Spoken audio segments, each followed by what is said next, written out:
الحمد لله رب العالمين وبه أستعين وأشهد أن لا إله إلا الله وحده لا شريك له وأشهد أن محمدا عبده ورسوله صلى الله عليه وعلى آله وصحبه وسلم تسليما كثيرا أما بعد.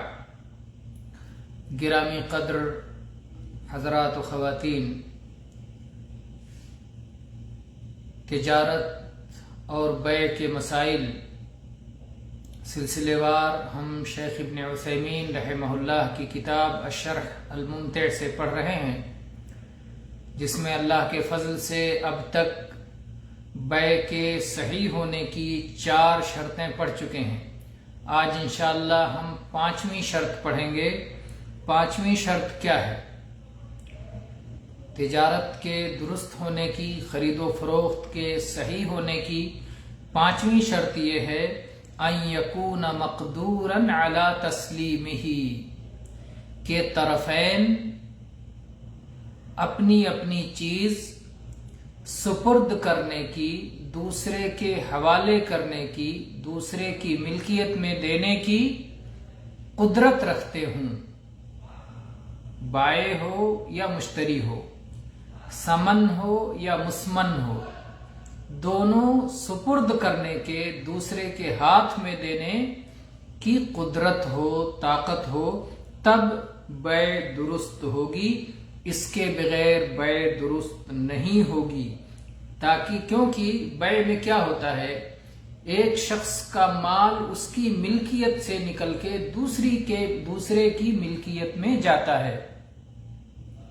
آپ مثلا اپنا موبائل بیچ رہے ہیں، تو اب یہ موبائل آپ دوسرے کو دے دیں گے اور دوسرا اس کی جو قیمت ادا کر رہا ہے اس کے آپ مالک ہو جائیں گے. تو سمن جو وہ ادا کر رہا ہے خریدار، اور مسمن جو بائع بیچنے والا دے رہا ہے، تو سمن اور مسمن طرفین اس کے ادا کرنے کی قدرت رکھتے ہوں، تبھی بیع درست ہو سکتا ہے. لیکن ایک شخص ایسی چیز بیچ رہا ہے جو خریدار کے حوالے کرنے کی طاقت نہیں ہے، خریدار کے قبضے میں دینے کی، خریدار کے سپرد کرنے کی اسے طاقت نہیں ہے، تو یہ بیع درست نہیں ہوگی. کیا دلیل ہے؟ اس کی دلیل کیا ہے کہ سپرد کرنے کی، قبضے میں دینے کی، ملکیت میں دینے کی، حوالے کرنے کی طاقت ہونی چاہیے طرفین کو. اس کی کیا دلیل ہے؟ اس شرط کی کیا دلیل ہے؟ اس شرط کی پہلی دلیل اللہ تعالیٰ کا یہ قول ہے. اللہ تعالیٰ نے سورہ مائدہ آیت نمبر 90 آیت نمبر 90 اللہ تعالیٰ نے فرمایا یا ایھا الذین آمنوا انما الخمر والمیسر والانصاب والازلام رجس من عمل الشیطان فاجتنبوہ. اے وہ لوگوں جو ایمان لائے ہو، شراب، جوا، استھان، تیر کے پانسے، یہ سب ناپاک شیطانی عمل ہیں، ان سے پرہیز کرو، ان سے اجتناب کرو. تو جو چیز آپ سپرد کرنے کی طاقت نہیں رکھتے، اسے بیچنا جوئے میں شامل ہے. جو چیز آپ دینے کی طاقت نہیں رکھتے، وہ بیچنا جوئے میں شامل ہے. کس طرح سے جوئے میں کس طرح شامل ہے؟ وہ اس طرح سے کہ جب آپ کوئی ایسی چیز بیچیں گے جو آپ سپرد کرنے کی طاقت نہیں رکھتے، تو جو اس کی حقیقی قیمت ہے، ظاہر بات ہے کہ اس حقیقی قیمت سے کم کر کے بیچیں گے. اس لیے کہ خریدار اپنے آپ کو خطرے میں ڈال رہا ہے. ممکن ہے جو چیز آپ بیچ رہے ہیں، جس کے دینے کی آپ کو طاقت نہیں ہے، خریدار از خود حاصل کر سکے یا نہ کر سکے. تو اس لیے وہ اپنے آپ کو خطرے میں ڈال رہا ہے. تو ظاہر بات ہے اس چیز کی جو حقیقی قیمت ہوگی، جب آپ اسے سپرد کرنے کے لائق ہوتے، اسے دینے کے لائق ہوتے، جو قیمت ہوتی وہ قیمت آپ نہیں لگائیں گے. مثال کے طور پر اگر آپ کے پاس ایک چیز ہے اور اسے بیچ رہے ہیں، آپ کی طاقت میں ہے، اسے دینے کی طاقت ہے، حوالے کرنے کی طاقت ہے، اس وقت جو قیمت لگائیں گے اگر وہ آپ کے ہاتھ میں نہ ہو، کہیں اور ہو کہ مل بھی سکتا ہے نہیں بھی مل سکتا ہے، ایک آدمی کو بیچ رہے ہیں میرا فلاں سامان وہاں پر ہے، آپ جاؤ وہاں سے لے لو، مل گیا تو تمہاری قسمت، نہیں ملا تو تمہاری قسمت، تو کیا وہی قیمت ہوگی جو اپنے ہاتھ میں لیے ہوئے دینے کے وقت کی قیمت ہوتی ہے؟ یقیناً ایسا نہیں ہوگی۔ اگر وہ حقیقی قیمت 100 روپے ہوگی تو آدمی اسے 50 میں بیچے گا، خریدنے والا 85 میں خریدے گا کہ پتہ نہیں بھائی ملے کہ نہ ملے، آپ تو دینے کی طاقت نہیں ہے، پتہ نہیں میں پا جاؤں کہ نہ پا جاؤں، نہ پا سکوں، تو اس لیے کم کر کے قیمت لگائی جائے گی۔ اب یہاں پر خریدار ممکن ہے پا جائے تو اس کا فائدہ ہے، اس لیے کہ 100 کی چیز اسے 50 میں مل گئی، اور اگر نہ پا سکا تو اس کا خسارہ ہے، اور اسی کو جوا کہا جاتا ہے۔ جوا یہی ہوتا ہے کہ پا گئے تو نفع، نہ پائے تو خسارہ، یہی جوا ہے۔ تو گویا خریدار جوا کھیل رہا ہے، ایک ایسی چیز اس سے خرید رہا ہے جس کے اسے دینے کی طاقت نہیں ہے۔ کہہ رہا ہے یہ فضا میں جو پرندہ اڑتا جا رہا ہے اسے میں بیچ رہا ہوں تم سے، یہ میرا ہے، یہ اڑ کے گیا ہے، ابھی شام تک لوٹ کے آئے گا، ممکن ہے نہ لوٹ کے آئے، لوٹ کے آ گیا تو تمہارا، نہیں لوٹ کے آیا تو تم سمجھو یہ میں اتنے میں بیچوں گا۔ کیا وہ پرندہ جب اس کے ہاتھ میں ہوتا اور بیچتا تب بھی ایسے کم قیمت میں دیتا؟ ظاہر بات ہے کہ نہیں۔ تو یہی جوئے کا قاعدہ ہے کہ آدمی یا تو نفع اٹھا لیتا ہے تو گھاٹے میں چلا جاتا ہے، تو جس چیز کو سپرد کرنے کی آدمی کے اندر طاقت نہ ہو وہ بھی جوئے کی ایک شکل ہوتی ہے، اس لیے وہ اس شرط یہ جوا ہے اور یہ بیع درست نہیں ہوگی۔ دوسری صورت ہے، دوسری دلیل اس کی اللہ تعالیٰ کا قول یا ایھا الذین آمنوا لا تأکلوا اموالکم بینکم بالباطل الا ان تکون تجارتا عن تراض منکم، سورہ نساء آیت نمبر 29، کہ اے وہ لوگوں جو ایمان لائے ہو، اپنے مالوں کو اپنے درمیان ناحق طور پر نہ کھاؤ، البتہ باہمی رضامندی کے ساتھ جو تجارت ہو۔ اس میں وجہ دلالت یہ ہے کہ جس شخص کے سپرد کرنے سے انسان عاجز ہو، خریدار عام طور پر اس پر راضی نہیں ہوتا، اور ایسی چیز کو خریدنے کے لیے وہی شخص اقدام کرے گا جو اپنے آپ کو خطروں میں ڈالنے والا ہو کہ ملے گا تو ٹھیک، نہیں ملے گا تو بھی ٹھیک۔ تو اس لیے یہ رضامندی کی شرط جو بیع کے صحیح ہونے کی ایک شرط ہے، وہ شرط بھی اس میں موجود نہیں ہے۔ تیسری دلیل جس کی بنا پر یہ شرط بیع کے صحیح ہونے کی شرط ہے وہ ہے ابو ہریرہ رضی اللہ عنہ کی حدیث، جس میں نبی کریم صلی اللہ علیہ وسلم کے بارے میں ابو ہریرہ رضی اللہ عنہ بیان کرتے ہیں کہ آپ نے دھوکے کی بیع سے منع فرمایا ہے، نہا عن بیع الغرر، صحیح مسلم کی حدیث ہے کہ وہ بیع جس میں فریب ہو، دھوکہ ہو، اس سے اللہ کے نبی صلی اللہ علیہ وسلم نے منع فرمایا ہے۔ تو جب ایک چیز سپرد کرنے کی آپ کے اندر طاقت نہیں ہے تو یقیناً اس کی قیمت کم ہو جائے گی۔ اگر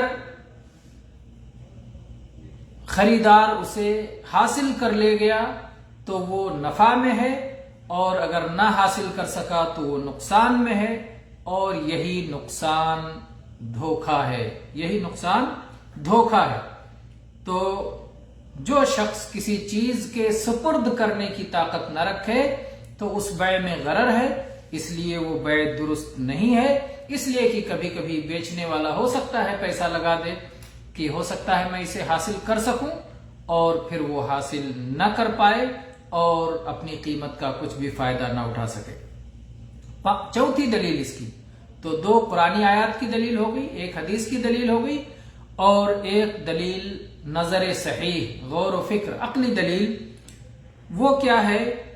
وہ یہ ہے، نظر صحیح کی دلیل یہ ہے کہ مسلمانوں پر فرض ہے کہ وہ ایک دل بن کر رہیں، آپس میں الفت و محبت کے ساتھ زندگی گزاریں، یہ مسلمانوں کے اوپر فرض ہے۔